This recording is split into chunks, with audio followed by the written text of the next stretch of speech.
तो हेलो साथियों, मैं प्रकाश सभी का स्वागत करता हूं आपके अपने परिवार कॉन्सेप्ट आईटी में। तो दोस्त, अगर आपने अभी तक हमारे चैनल को सब्सक्राइब नहीं किया तो सबसे पहले जाकर के चैनल को सब्सक्राइब कर लीजिए।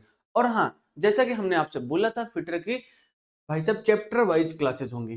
तो आज से ये है क्या होगी, क्लास नंबर 3 हो चुकी है। ठीक है, जब ये क्लास नंबर 3 खत्म हो जाएगी, इसके बाद जो क्लास आएगी क्लास नंबर 4 से मेरे प्यारे दोस्त, वो आपकी कैसी रहेगी, वो चैप्टर वाइज रहेगी। ठीक है, ये क्या है, ये अभी तो हम आपको डेमो दिखा रहे थे कि प्रीवियस ईयर पेपर में क्वेश्चन कैसे पूछे गए थे। ठीक है, क्या ये प्रीवियस ईयर पेपर में आपसे क्वेश्चन कैसे पूछे गए थे। तो मेरे प्यारे दोस्त, ये क्लास किसकी है, तो ये फिटर फर्स्ट ईयर की है। ठीक है, इसी प्रकार हम फिटर सेकंड ईयर की क्लास लेके आएंगे बहुत जल्दी। बस आप लोग वेट करिए, जितने भी मेरे साथी क्या है फिटर सेकंड ईयर में हैं, उनको क्या करना होगा मेरे प्यारे दोस्त, वेट करना होगा।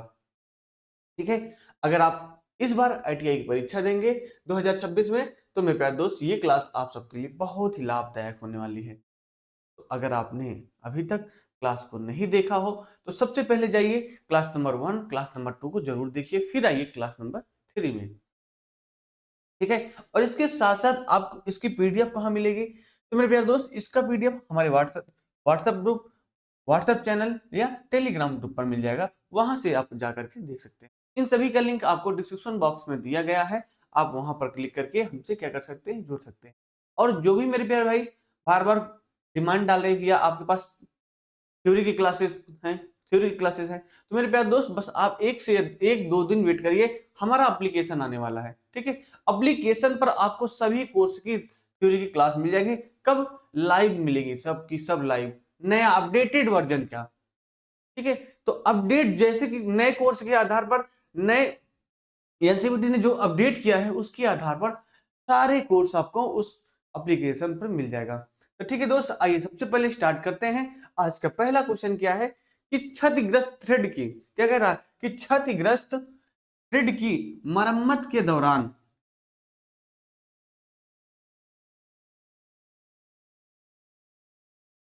ठीक है, क्षतिग्रस्त थ्रेड की मरम्मत के दौरान डाई नट को घुमाने के लिए किस टूल का उपयोग किया जाता है। जैसे मेरे प्यारे दोस्त, कि क्षतिग्रस्त एक नट थ्रेड है,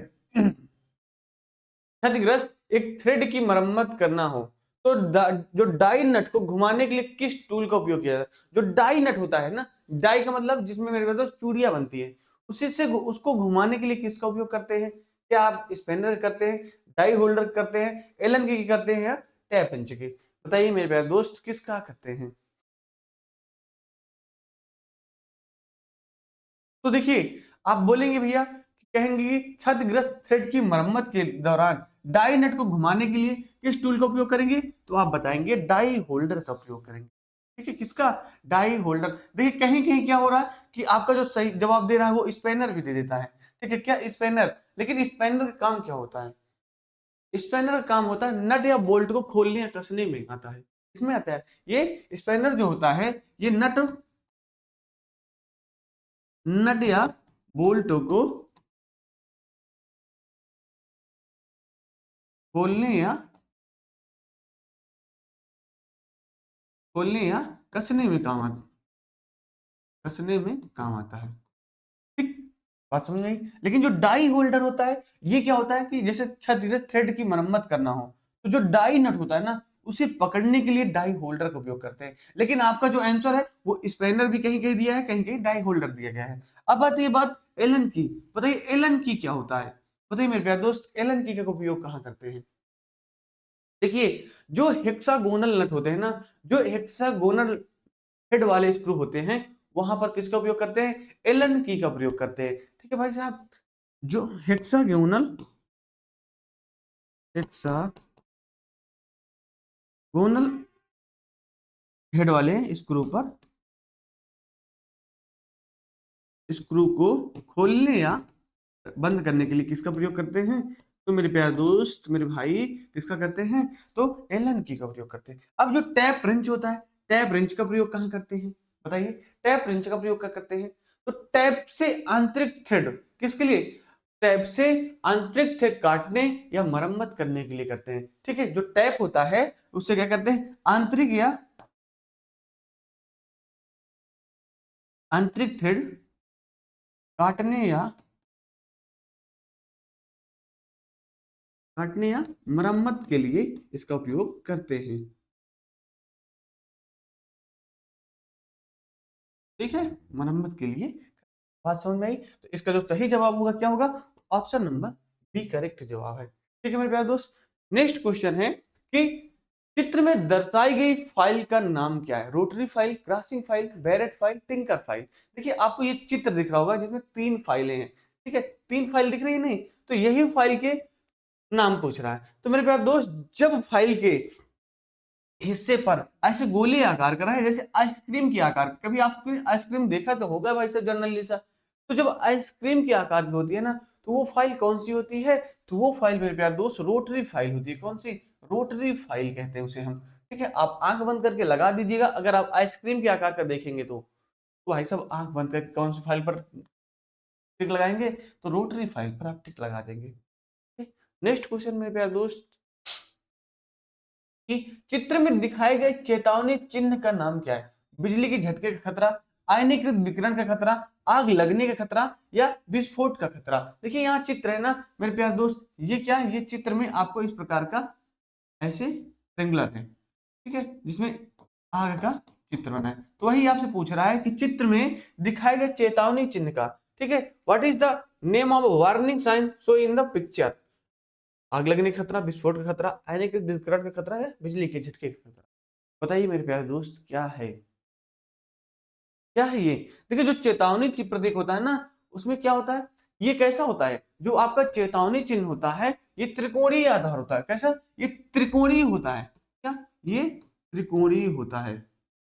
ठीक है, कैसा होता है? त्रिकोणीय होता है। ओके, बात समझ में आई? और हाँ, इसका जो बैकग्राउंड होता है ना, जो इसका बैकग्राउंड कैसा होता है? ये पीले रंग का त्रिकोण होता है। जो त्रिकोण होता है ना, ये जो त्रिकोण होता है मेरे प्यारे दोस्त, कैसे होता है? ये पीले रंग का होता है। ठीक, कैसा होता है? ये पीले रंग का होता है। और इसमें क्या होता है? काले सीमे, जिसमें काले सीमे एवं सिंबल के साथ होता है। जो इसमें सिंबल बना होता है, देखिए ये क्या है मेरे प्यारे भाई? एक मिनट, मैं आपको फिगर के माध्यम से दिखाता हूँ। एक मिनट का टाइम दीजिए। हाँ, ठीक है। ठीक, फिल फिल कर दे रहे हैं। ठीक है, चलिए देखिए ये कैसा होता है? ये मेरे प्यारे भाई, ये आपका पीले आकार का होता है। ठीक है, जो इसका बॉर्डर होता है ये भी काले कलर का होता है। और जो इसमें फिगर बना होता है, जिसके अंदर फिगर बना होता है ना, वो भी कैसे होता है? वो मेरे प्यारे दोस्त काले रंग का होता है। चाहे वो बिजली के आकार का हो या कोई आग बनी हो, तब भी मेरे प्यारे दोस्त कैसा होता है? वो मेरे मेरे प्यारे भाई, वो चेतावनी चिन्ह के अंतर्गत आता है। तो जो इसका सही जवाब होगा फिगर के हिसाब से, जो इसका सही जवाब होगा वो आग लगने का, रिस्क ऑफ फायर, या आग लगने का खतरा। ओके, आग लगने का खतरा इसका क्या होगा? सही जवाब होगा ऑप्शन नंबर सी। क्या है इसका करेक्ट जवाब है। अगर आपसे पूछे कि चेतावनी चिन्ह पहचानने की प्रतीक क्या है, तो आप क्या बोलेंगे? ये त्रिकोणीय होता है, और जो इसका बैकग्राउंड होता है वो पीले में होता है, और जो इसमें चित्र बने होते हैं वो कैसे होते हैं? वो काले कलर के होते हैं। ठीक है मेरे प्यारे दोस्त, नेक्स्ट क्वेश्चन आपका है। ठीक, नेक्स्ट क्वेश्चन क्या है कि कौन सी सीयरिंग मशीन, क्या कह रहा, कौन सी सीयरिंग मशीन का उपयोग सीट मेटल को 3 एमएम की मोटाई तक काटने के लिए किया जाता है? Bench shear, head lever shear, चौकोर सीयर या ग्लोटिन सीयर। बताइए क्या इसका सही जवाब होगा? कि आपको 3 एमएम की मोटाई की चादर को काटने के लिए किसका उपयोग करेंगे? तो मेरे प्यारे दोस्त, जब आप 3 एमएम की मोटाई तक के काटने के लिए, ठीक है, अगर आप सीट 3 एमएम के सीट मेटल को काटना है, 3 एमएम की मोटाई को इस सीट मेटल को काटना है, तो किस शीयरिंग मशीन का उपयोग करेंगे? तो मेरे प्यारे दोस्त, जो आपका होता है वो हेड लीवर शीयर का उपयोग करें। किसका? हेड लीवर शीयर का उपयोग करते हैं। कब? जब आपको 3 एमएम की मोटाई की सीट मेटल काटना है। अब बेंच शीयर कहाँ उपयोग करेंगे? ये बात आई ना। देखिए बेंच शीयर का उपयोग कहाँ करते हैं? हल्की एवं मध्यम कटिंग के लिए। ठीक है, हल्की एवं मध्यम कटिंग के लिए या छोटी शीट्स के लिए किसका उपयोग करेंगे? बेंच शीयर का उपयोग करेंगे। ठीक है, क्या कर रहा है? हल्की या मेरे प्यारे दोस्त, क्या हल्की या मध्यम कटिंग के लिए, ठीक है, हल्की या मध्यम कटिंग के लिए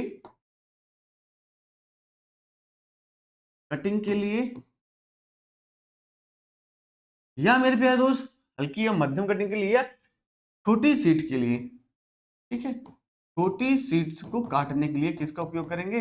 तो मेरे प्यारे दोस्त आप छोटी सीट्स को काटना है, आप बेंच शीयर का उपयोग करेंगे। ज़्यादा बड़ी सीट को काटना है तो मेरे प्यारे दोस्त अभी हम आपको बताते हैं किसका करेंगे, तो आप हेड लीवर शीयर का उपयोग कर सकते हैं उस जगह।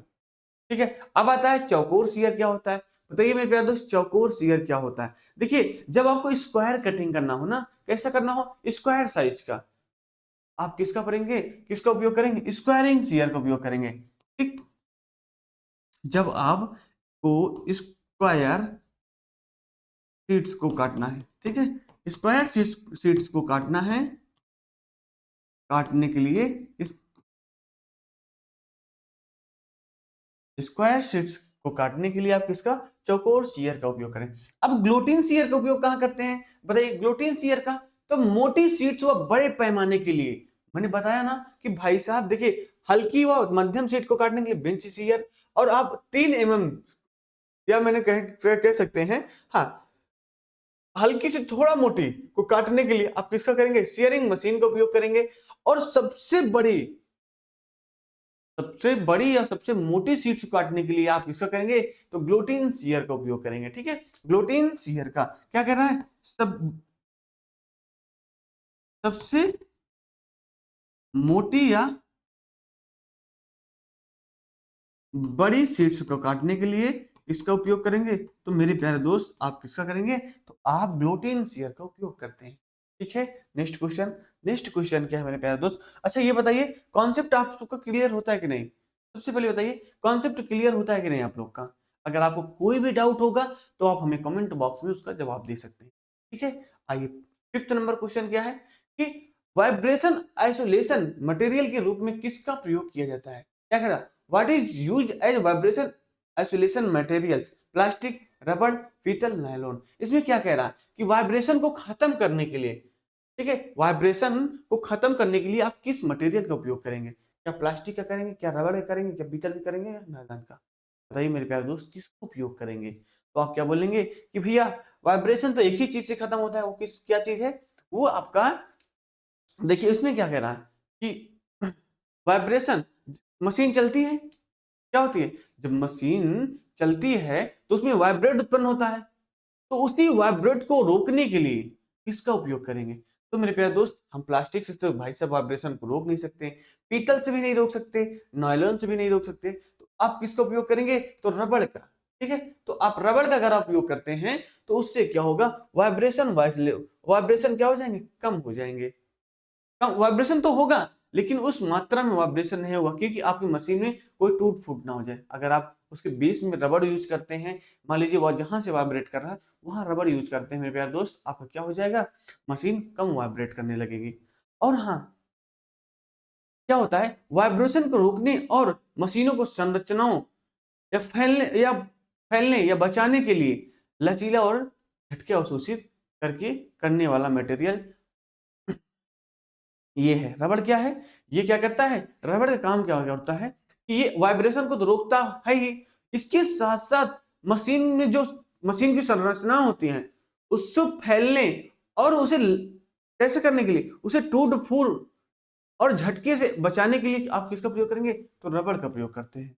ठीक है, नेक्स्ट क्वेश्चन है मेरे प्यारे दोस्त। नेक्स्ट क्वेश्चन क्या है? नेक्स्ट क्वेश्चन है कि किस प्रकार के, क्या कह रहा, किस प्रकार के फास्टनरों से दो या दो से अधिक घटकों को आसानी से जोड़ा जा सकता है और बिना नुकसान पहुंचाए हटाया जा सकता है? कठोर फास्टनर, अस्थायी फास्टनर, अस्थायी फास्टनर, अर्ध अस्थायी फास्टनर। बताइए कि क्या क्वेश्चन, क्वेश्चन को बहुत ध्यान से पढ़ा करिए कि किस प्रकार के फास्टनरों से दो या दो से अधिक घटकों को आसानी से जोड़ा जा सकता है और बिना नुकसान पहुंचाए हटाया जा सकता है? बताइए भाई ऐसा कौन सा फास्टनर है जिसे आप क्या कर सकते हैं? दो या दो घटकों को जोड़ सकते हैं। तो आप क्या बोलेंगे कि भैया वो ऐसा फास्टनर है, वो अस्थायी टेम्परेरी फास्टनर। जैसे मेरे प्यारे दोस्त हम अपना ये बोर्ड, ये डिजिटल बोर्ड जो आपके सामने दिख रहा, इस दीवार में जो एडजस्ट किए हैं, इस दीवार में जोड़े हैं, तो किसके माध्यम से जोड़े हैं? फास्टनर के माध्यम से, अस्थायी फास्टनर के माध्यम से हम इस दीवार में बोर्ड को टांगे हुए हैं। तो मेरे प्यारे दोस्त वही कह रहा बिना नुकसान पहुंचाए दोबारा हटाया, हाँ इसको हमको दोबारा हटाना है तो मेरे प्यारे दोस्त हम फास्टनर से हटा सकते हैं। ये क्या होगा, बोर्ड को कोई नुकसान नहीं पहुंचाएगा। तो जो अस्थायी फास्टनर होते हैं उससे हम क्या कर सकते हैं, दो या दो से अधिक घटकों को आसानी से जोड़ सकते हैं और बिना नुकसान को क्या कर सकते हैं, हटा सकते हैं। अब आती है बात जो सॉरी कि अब आता है कठोर फास्टनर। कठोर फास्टनर क्या होता है, कठोर फास्टनर में होता है आमतौर पर ये अस्थायी एवं बदलने के किसमें बदलाव के लिए होते हैं। जो कठोर फास्टनर होंगे भाई साहब ये कैसे होते हैं, अस्थायी होते हैं। आप इसका यूज जहां एक बार कर दिए तो कर दिए। ये कैसा होता है, अस्थायी, अस्थायी फास्टनर। एक मिनट, हाँ कठोर फास्टनर क्या होता है, तो कठोर फास्टनर आमतौर पर कैसा होता है, ये अस्थायी एवं बदलाव के लिए होता है, अस्थायी एवं बदलाव के लिए, बदलाव के लिए।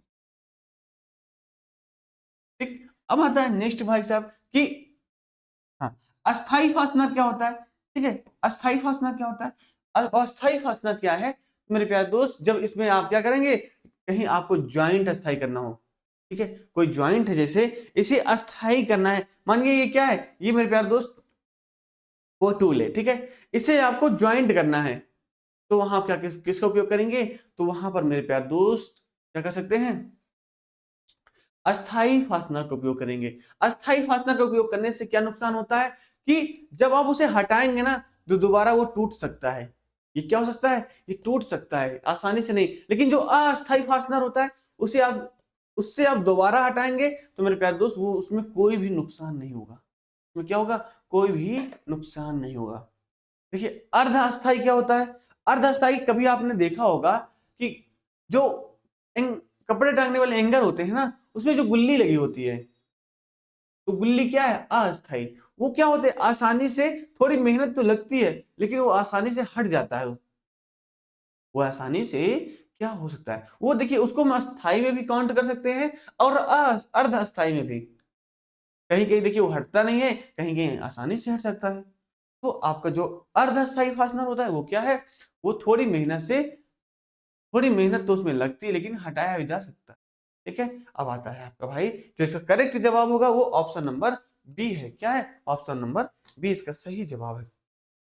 अब क्या पूछ रहा है, क्वेश्चन नंबर 7 क्या है कि कौन सा मार्किंग मीडिया जहरीला है। आपसे क्या पूछ रहा है कि ऐसा कौन सा मार्किंग मीडिया है जो जहरीला होता है, सेलुलोज लेकर, copper sulphate, Persian blue, white wash. इन चारों ऑप्शन में आपको सही जवाब देना है कि ऐसा कौन सा मार्किंग मीडिया होता है जो अस्थाई क्या होता है, जहरीला होता है, जहरीला होता है। ठीक है, अब भाई साहब बताइए कि कौन सा मार्किंग मीडिया है। देखिए पार्सियन ब्लू क्या होता है, बताइए पार्सियन ब्लू का कार्य क्या होता है।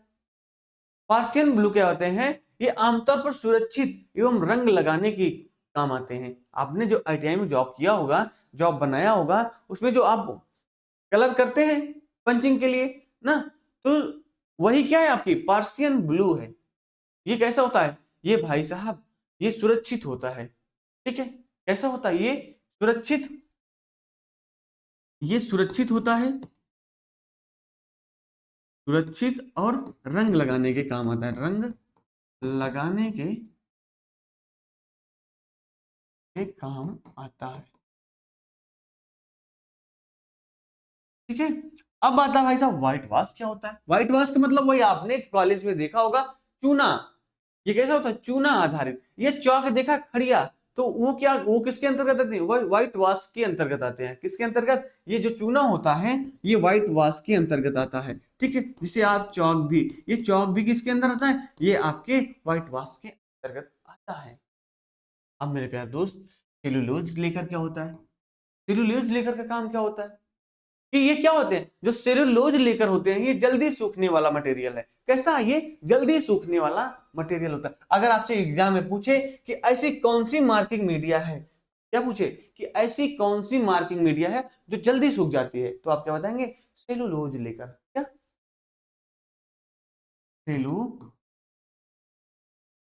सेलुलोज लेकर। ठीक है, क्या होती है, सेलुलोज लेकर जल्दी सूखती है, जल्दी सूख जाती है। ठीक है, क्या होती है, ये जल्दी सूख जाती है। ठीक है, बात समझ में आई। और हाँ, जल्दी सूखने वाला ये पेंट होता है सेल्यूलोज वगैरह। और सामान्यतः ये कैसा होता है, ये अगर आप इसे सीधे स्पर्श करेंगे ना, ये भी खतरनाक होता है। जो सेल्यूलोज लेकर होता है मेरे प्यारे दोस्त, ये भी क्या होते हैं, ये भी खतरनाक होते हैं। ये कैसा होता है, ये भी खतरनाक होता है। लेकिन जो आपका होता है कॉपर सल्फेट, ये कॉपर सल्फेट से थोड़ा सा कम होता है। जो आपका सबसे जहरीला कौन सा है, तो कॉपर सल्फेट होता है। कौन सा, कॉपर सल्फेट। ठीक है, कॉपर सल्फेट क्या होता है, ये भाई सब जहरीला रसायन। और ये त्वचा क्या होते हैं, त्वचा व आंखों के संपर्क में आने से हानिकारक हो जाता है। सबसे ज्यादा कॉपर सल्फेट अगर आपके त्वचा पे लग गई, या ये क्या होते हैं, ये जहरीले रसायन होते ही हैं। अगर आपके त्वचा पे टच हो गई और आंखों के में, आंखों से ये भाई साहब बहुत इफेक्टिव होती है। अगर आपकी आंखों में थोड़ा सा भी लग गया तो भाई साहब आप आंख की तो बहुत झेलना पड़ेगा। ठीक है, तो मेरे प्यारे दोस्त, जो इसका सही जवाब होगा ऑप्शन नंबर बी हो जाएगा। ठीक है, अब नेक्स्ट क्वेश्चन है मेरे प्यारे भाई, कि चित्र में दिखाए गए यक्ष चिन्हित भाग का नाम क्या है। Anvil, ratchet stop, barrel, thimble. देखिए यहाँ आपको फिगर दिख नहीं रहा है, तो मेरे प्यारे दोस्त आपको मैं फिगर के माध्यम से दिखा रहा हूँ कि आपसे जो पूछ रहा है चित्र में, ये वाला हिस्सा पूछ रहा है। ठीक है, कौन सा, ये वाले हिस्से का नाम क्या है, तो यही आपको बताना है। तो आप क्या बताएंगे भैया, कि जो इसका नाम है वो थिम्बल होता है। क्या होता है, वो थिम्बल होता है। ठीक है, ऑप्शन नंबर डी क्या है इसका करेक्ट जवाब है। अब बताइए कि भाई साहब ये क्या है, ये वर्नियर माइक्रोमीटर है, सॉरी ये क्या है, ये माइक्रोमीटर है ना। अब आपको बता, वर्नियर माइक्रोमीटर आपने देखा है, भाई बताइए कितने लोग ऐसे हैं जो वर्नियर माइक्रोमीटर को देखे हैं, या वर्नियर कैलिपर, सॉरी, एक मिनट।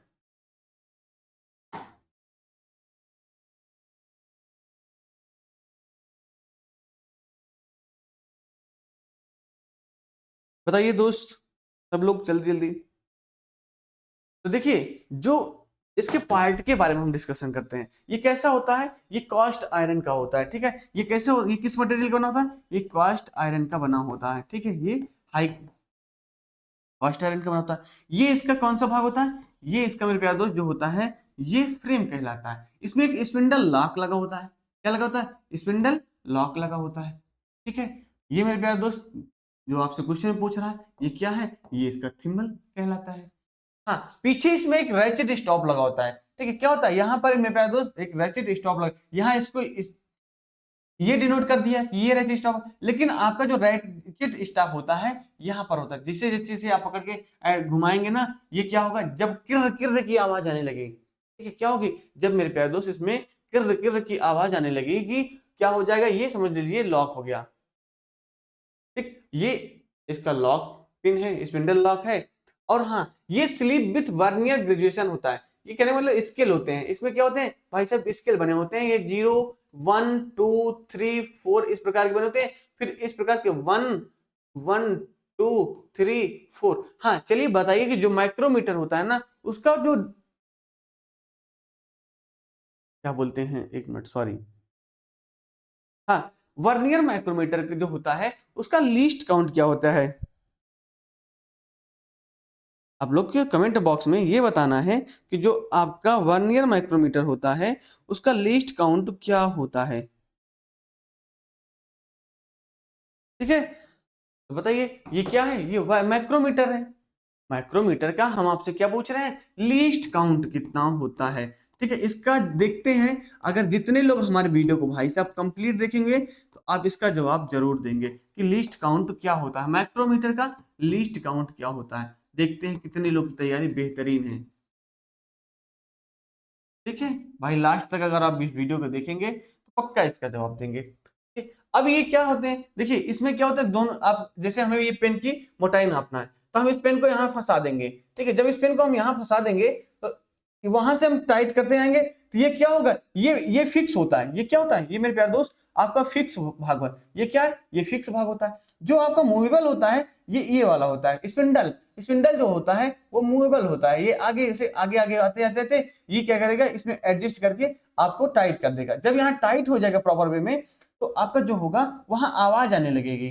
जब आवाज आएगी तो आप स्पिंडल लॉक करके क्या कर सकते हैं, आप हटा सकते हैं। इसको हटा करके अपना क्या देख सकते हैं, रीडिंग देख करके आप बता दीजिए कि इसकी मोटाई कितनी हुई। ठीक है, तो ये इसका एनविल भाग है, ये इसका स्पिंडल भाग है। बहुत अच्छे से आप लोग समझ गए होंगे कि इसके पार्ट के बारे में। अगर आपको अभी भी डाउट होगा कमेंट बॉक्स में जरूर बताइएगा। नेक्स्ट क्वेश्चन मेरे प्यारे दोस्त है कि दो मेटिंग भागों के बीच में संबंध के लिए प्रयुक्त शब्द क्या है? अगर what is the term used for the connection between two mating parts? ठीक है, टू मेटिंग पार्ट्स में अलाउंस, टॉलरेंस, फिट, लिमिट, बताइए क्या इसका सही जवाब होगा? तो मेरे प्यारे दोस्त, मेरे भाई, जो आपका अलाउंस होता है वो क्या होता है? अलाउंस क्या है? तो अलाउंस क्या होता है कि डिजाइन में जानबूझकर छोड़ा गया अंतर। जैसे आपने क्या है, कोई मान लीजिए इंजीनियरिंग ड्राइंग में फिगर बनाया, ठीक है, इंजीनियरिंग ड्राइंग में फिगर बनाया, जो इसमें जानबूझकर आप अंतर क्या छोड़ेंगे, छोड़े गए भाग को, जैसे कुछ भाग छूट जाते हैं थोड़ा बहुत बाय मिस्टेक, तो वही क्या होता है आपका छोड़ा गया अंतर ही क्या है, अलाउंस कहलाता है। ठीक है, टॉलरेंस क्या होता है? अलाउंस समझ गए ना कि डिजाइन में छोड़ा गया अंतर, लिख लीजिए, डिजाइन में छोड़ा गया अंतर, डिजाइन में छोड़ा गया अंतर क्या होता है, वो अलाउंस होता है। टॉलरेंस क्या होता है बताइए, टॉलरेंस क्या होता है? तो मेरे प्यारे दोस्त, टॉलरेंस क्या है कि उत्पादन में स्वीकार आकार में भिन्नता। ठीक है, जैसे मान लीजिए कोई चीज आपने उत्पादन किया, तो जो उसमें स्वीकार आकार होता है ना, उसके भिन्नता में थोड़ा बहुत परिवर्तन होता है, वही आपका क्या टॉलरेंस है। ठीक है, लिमिट क्या होती है? अधिकतम व न्यूनतम अनुमत आयाम को क्या बोलते हैं? लिमिट कहते हैं। ठीक है, लिमिट क्या है? अधिकतम व मैक्सिमम एंड मिनिमम आयाम को हम क्या कहते हैं? लिमिट कहते हैं। अब जो आपका सही जवाब होगा वो क्या होगा? वो फिट होगा। हम भाई साहब फिट के माध्यम से दो मीटिंग भागों को के बीच में संबंध के लिए प्रयुक्त शब्द क्या है? वो फिट है। क्या है? फिट है। ठीक है, नेक्स्ट क्वेश्चन। नेक्स्ट क्वेश्चन है कि आज की क्लास का लास्ट क्वेश्चन है, ग्राइंडिंग मिल रोल क्या कह रहा? ग्राइंडिंग मिल रोल के ग्राइंडिंग व्हील में किस बॉन्ड का उपयोग किया जाता है? ठीक है, क्या कह रहा? ग्राइंडिंग मिल रोल के which bond is used in the grinding wheel of grinding mill rolls? Grinding mill roll की ग्राइंडिंग व्हील में किस बॉन्ड का उपयोग किया जाता है? तो vitrified bond, shellac bond, silicate bond या रेजिनॉइड बॉन्ड, बताइए कौन से बॉन्ड का उपयोग करेंगे? बताइए बताइए भाई साहब, किसका करेंगे? तो देखिए, जो क्या है विट्रीफाइड बॉन्ड है ना, विट्रीफाइड बॉन्ड का उपयोग कहाँ करते हैं बताइए जो? तो विट्रीफाइड का उपयोग जब आप चीनी मिट्टी पर आधारित या मजबूत उच्च तापमान भारी लोड वाले पदार्थ को जोड़ना होता है, तो आप किसका उपयोग करते हैं? विट्रीफाइड बॉन्ड का उपयोग करते हैं। ठीक है, जो आता है सिलिकेट बॉन्ड। अब बताइए सिलिकेट बॉन्ड का उपयोग कहाँ करते हैं? तो देखिए, हल्की व सटीक फिनिशिंग के लिए, किसके लिए? अगर आपकी क्या है मटेरियल हल्का है और उसको सटीक फिनिशिंग देना है, तो आप किसका उपयोग करेंगे? तो आप मेरे प्यारे दोस्त सिलिकेट बॉन्ड का उपयोग करें। ठीक है, इसी प्रकार रेजिनाइड बॉन्ड, रेजिनाइड रेजी सॉरी रेजिनॉइड जो बॉन्ड होता है, इसका उपयोग कहाँ करेंगे? तो मेरे प्यारे दोस्त, जैसे रेजिन पर आधारित, कहाँ? रेजिन पर आधारित या तेजी से क्या हो जाए मेरे प्यारे दोस्त, तेजी